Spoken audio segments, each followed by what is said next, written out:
What kind of nation dares to carve a steel ribbon across a landscape that has broken empires, buried roads, and humbled generations? What kind of leader stands in the middle of a desert that swallows everything it touches and still says, "We will rise above it"? In the final weeks of 2025, as the Sahel sun bleeds across a horizon of dust and silence, President Ibrahim Traoré steps onto a platform overlooking a construction site that looks more like the skeleton of a new world than a highway. He calls it the Sahel Skyway, a 186-kilometer testament to one idea: that geography should never control destiny. For decades, the desert had ruled West Africa with a quiet cruelty. Roads vanished under waves of sand. Caravans stalled for days. Entire provinces remained disconnected from the rest of the country, as if sealed behind an invisible wall. The Harmattan winds didn't merely inconvenience life, they dictated it. They buried national hopes grain by grain and left a trail of collapsed markets, abandoned trucks, and empty shelves. But Traoré refused to bend. He refused to let Burkina Faso be a land where the desert always had the final say. And so, he proposed something so audacious that even his own ministers hesitated to breathe when he first described it. A 6-lane elevated highway, 12 meters in the air, supported by pillars engineered to withstand the kind of heat and wind that made most construction companies walk away before negotiations even began. When the Sahel Skyway was formally announced in March 2024, foreign analysts smirked. Western commentators wrote it off as political theater. Even some regional partners whispered that the project was too big, too expensive, too exposed to the fury of the desert. But inside Burkina Faso, there was no smirking. There was no cynicism. There was only the memory of years spent battling sandstorms that crushed infrastructure and the fragile hope that, for once, someone was fighting back. The numbers had become an annual wound.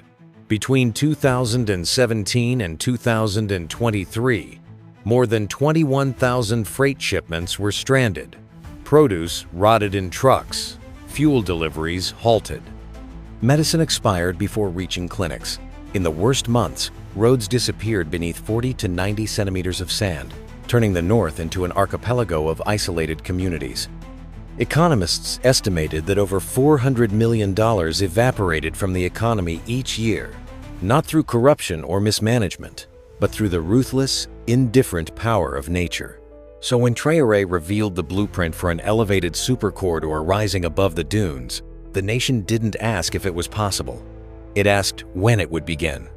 The project's cost, $3.2 billion, was split between domestic forces who had waited decades for a leader willing to think beyond patches and temporary repairs, and strategic allies who recognized the long-term value of a corridor capable of rewriting regional trade. By mid-2025, approach roads surged forward. By October, nearly 1,000 pillars stood upright across the desert like a forest of steel growing toward the sky. And by November, workers focused on Bridge Segment 41, the most wind-exposed, technically demanding section of the entire Skyway. Every bolt, every weld, every calibration carried the weight of national expectation. The atmosphere across Burkina Faso was electric. Merchants in the north recalculated their business plans. Transport companies drafted new routes. Families who had lived on the margins of the country dreamed of fresh fruit arriving on time, of ambulances reaching their villages without delay, of markets buzzing with life again. Wherever Traoré visited, crowds didn't gather for politics. They gathered because, for the first time in years, something was being built that felt like a promise, not a speech. But the desert had no intention of surrendering quietly. The first real test came earlier than anyone imagined. In December 2024, just months after construction finally reached momentum, the Sahel was struck by one of the longest, most ferocious Harmattan waves in recent history. For 19 days, the winds screamed across the land at over 60 kilometers an hour. Sand rose in thick walls that devoured visibility, turning roads into blank beige corridors and the sky into a boiling haze. Temperatures soared past 48 degrees Celsius, and then the storm aimed itself directly at the newborn Skyway. In less than a week, over 1,000 newly installed pillars were buried beneath nearly 2 meters of sand. Scaffolding trembled under each gust, metal overheated, Concrete cracked under thermal stress. Crews fought hour by hour just to protect what had already been built. Every setback carried a price. Nearly $27 million lost in equipment, materials, and time. Foreign observers predicted collapse. Some said the project would be delayed for years.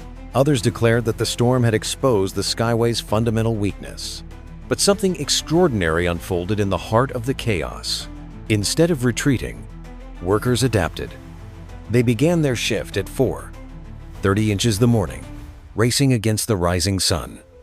Water trucks moved in looping paths, spraying clouds to push down airborne dust. Young engineers monitored pillar temperatures every hour to prevent microfractures. Construction became a battle not between workers and weather, but between human will and an ancient landscape. Then Traore arrived, not with cameras or speeches, but quietly, in the middle of the storm. Eyewitnesses watched him walk directly into the wind, his coat whipping behind him, sand stinging his face as he examined the half-buried columns. An engineer later said, "When he stood there, the desert hesitated. Even for a moment, it hesitated." Traore spoke just 8 words. "If the desert rises, then we rise higher." That single sentence traveled from construction radios to marketplaces to every corner of the country. Volunteers from nearby provinces arrived with shovels. Mechanics donated equipment. Radio stations broadcast storm updates around the clock, as if reporting a national emergency.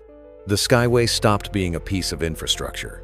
It became a symbol of dignity, a collective act of defiance against the element that had dictated the North's fate for so long. When the storm finally loosened its grip in early January, images emerged that stunned the world workers standing before a towering wall of sand, a crane frozen mid-lift like a monument to stubborn determination, and atop a buried pillar, a strip of steel still reaching upward as if refusing to kneel. International media took notice. Al Jazeera called it the road that refuses to die. DW labeled the project Africa's most improbable duel with nature. U.S. networks asked a simple but pointed question. Why is this country building a highway on stilts? Abroad, reactions split. Western analysts doubted the financial sustainability of such an enormous undertaking in such a hostile climate. Others worried about regional instability. And some dismissed the Skyway as political overreach, masquerading as infrastructure. But then American logistics specialists stepped in with a study that shifted the global conversation. If completed, the Skyway could cut Sahel transport delays by over 60%. One U.S. infrastructure veteran wrote, "This is the Eisenhower moment of West Africa." Inside Burkina Faso, the effect was explosive. Vendors displayed Skyway posters beside their produce. Drivers painted 12 meters above on their trucks. Radio hosts interviewed engineers who had slept in their trucks through the storm. The skepticism of foreign analysts meant little to people who could finally see the shape of a future built with their own hands. Yet the political arena exploded with tension. Opposition leaders accused the government of overspending, of regional favoritism, of using the Skyway as a political trophy. Parliament hosted 17 days of confrontations. But outside the National Assembly, crowds gathered holding signs that read, "Let the North breathe again," and "We want progress, not excuses." The turning point came when a consortium of engineers presented new economic models showing that the Skyway could generate $2.3 billion annually in regional trade within 5 years, more than enough to pay off its cost, faster than any public project in the nation's history.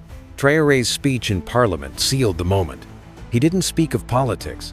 He spoke of mothers who lost children because ambulances could not reach them, of farmers who watched their harvest rot behind impassable dunes. And he ended with a quiet line that cracked the chamber's silence in half. "A nation that accepts isolation chooses to die slowly. We choose to live." The funding passed. Outside, the streets erupted. But history wasn't done with the Skyway yet. In September 2025, students and young engineers at Ouagadougou Polytechnic revealed something that no consultant, no foreign contractor, no analyst had predicted. A new thermal reflective pillar coating capable of reducing heat absorption by up to 8 degrees Celsius and reflecting 72% of direct solar radiation. The innovation, nicknamed TR-12 shielding, increased pillar lifespan by more than 20% and dramatically cut future maintenance costs. Within weeks, engineering journals around the world published analyses. Regional governments requested technology briefings. And for the first time, policymakers in Washington and Brussels acknowledged that Burkina Faso had taken the lead in climate-resilient infrastructure.